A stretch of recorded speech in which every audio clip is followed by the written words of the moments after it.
Hello, my name is Mark DeAndrea, Group 21.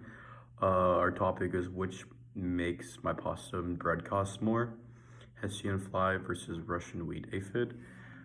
I will explain why the Hessian fly harms wheat production more than the Russian wheat aphid. Howdy, my name is Sam Bacon. I am debater B, and my insect is Dioraphis noxia, which is also known as the Russian wheat aphid. And I believe this insect will make pasta and bread cost more than the Hessian fly. So the Hessian fly or the Maytola destructor, its biology is a small, dark, long-legged insect closely resembling a mosquito. Females are 4 millimeters long with a reddish tint, while males are black or brown, being 2.5 to 3 millimeters long with 2 abdominal claspers. The fly completes 2 generations per year, spring and fall brood. Its life history is after hatching, the Hessian larvae is red for 4 to 5 days, then turns white. A full-grown maggot is 3.5 to 5 millimeters long and roughly 1 millimeter wide. These maggots feed at the crown or joint along wheat stems. A mature fly develops after 25 to 30 days, with 3 instar phases. After pupating, the adult flies live just 1 to 4 days, which is enough time to mate and lay eggs on more wheat leaves. The behavior of the Hessian fly finds a host, usually wheat, but also rye, barley, and other wheat-related species, but never attacking oats. Once finding a host, the fly deposits its eggs on wheat and then dies just 2 to 3 days later. Maggot parasites enter the leaf sheath and stem to extract juices from the plant.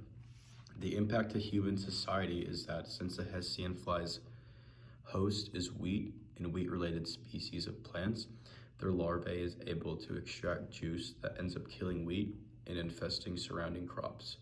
Some unique characteristics of the Hessian fly are that they have been reports up to 6 generations per year in 1 year. Originating in the Middle East, it's migrated to the US, given its common name due to the damage it caused on Long Island, New York in 1779. So, when looking at the biology of the Russian wheat aphid, it has a very distinct short antenna. It has 2 tails and is green in color. These insects are also very small and hard to see.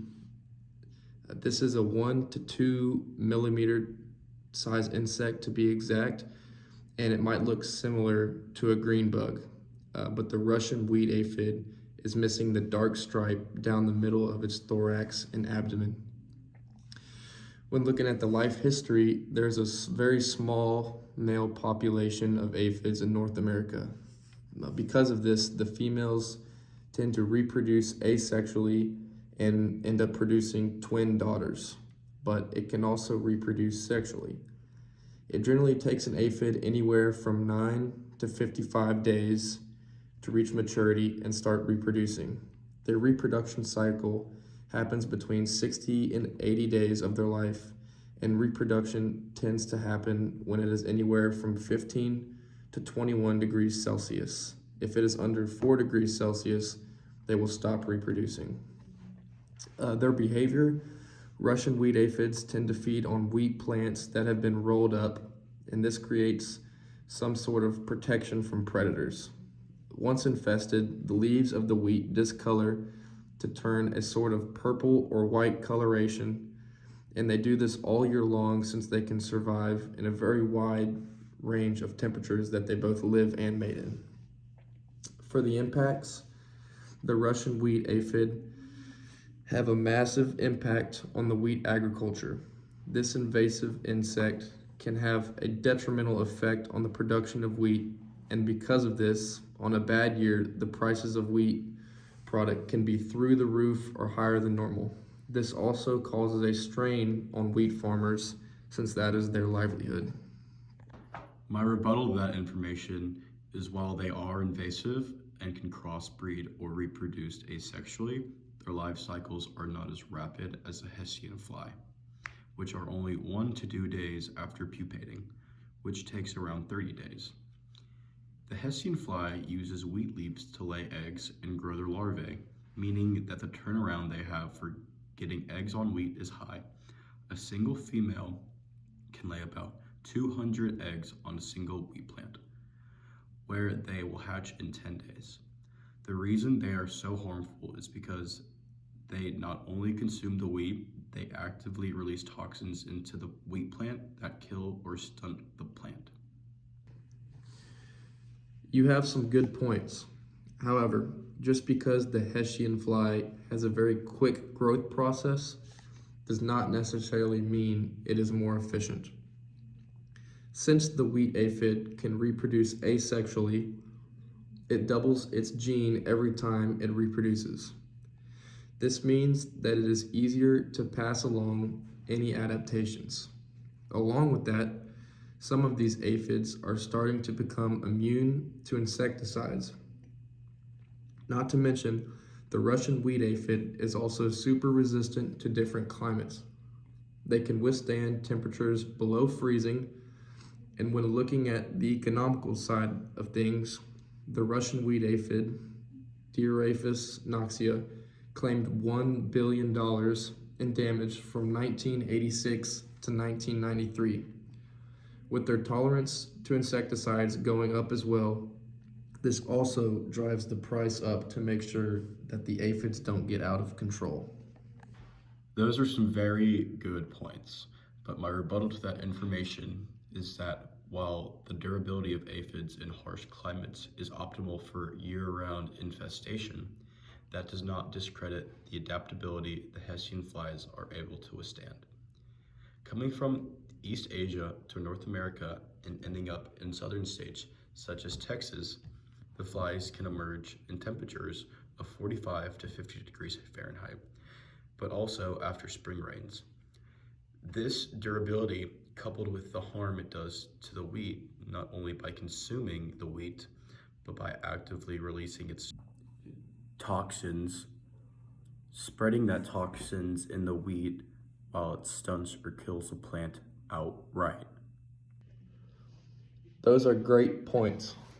However, the Russian wheat aphid is able to do the same exact thing.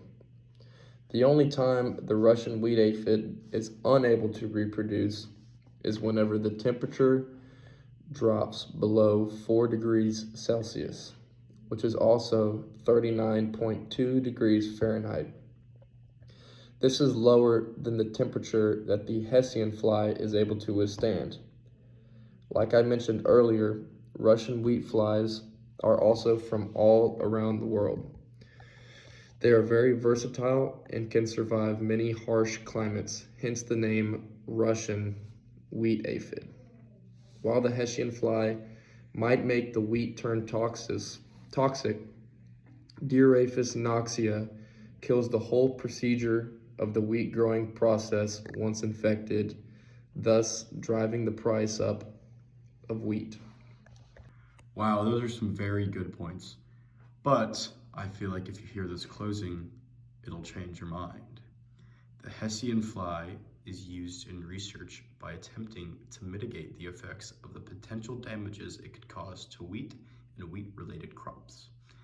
These flies are important to study because if we are able to learn how to reduce the damage these flies can cause to the wheat production and population, we could utilize those methods to reduce the likelihood of wheat shortages or fields of wheat being infested, which could make your bread and pasta cost less. You had some very great arguments throughout this debate. My mind has not been changed, however. I still believe that the Russian wheat aphid, Dioraphis noxia, drives the price of bread and pasta up more due to their damage on wheat. The Russian wheat aphid is able to double its population when reproducing, causing adaptations like being immune to insecticides to be easily passed on. Because of this, they make wheat farming more expensive. It is vital to understand these aphids before they continue to crossbreed and become more harmful to the ecosystem.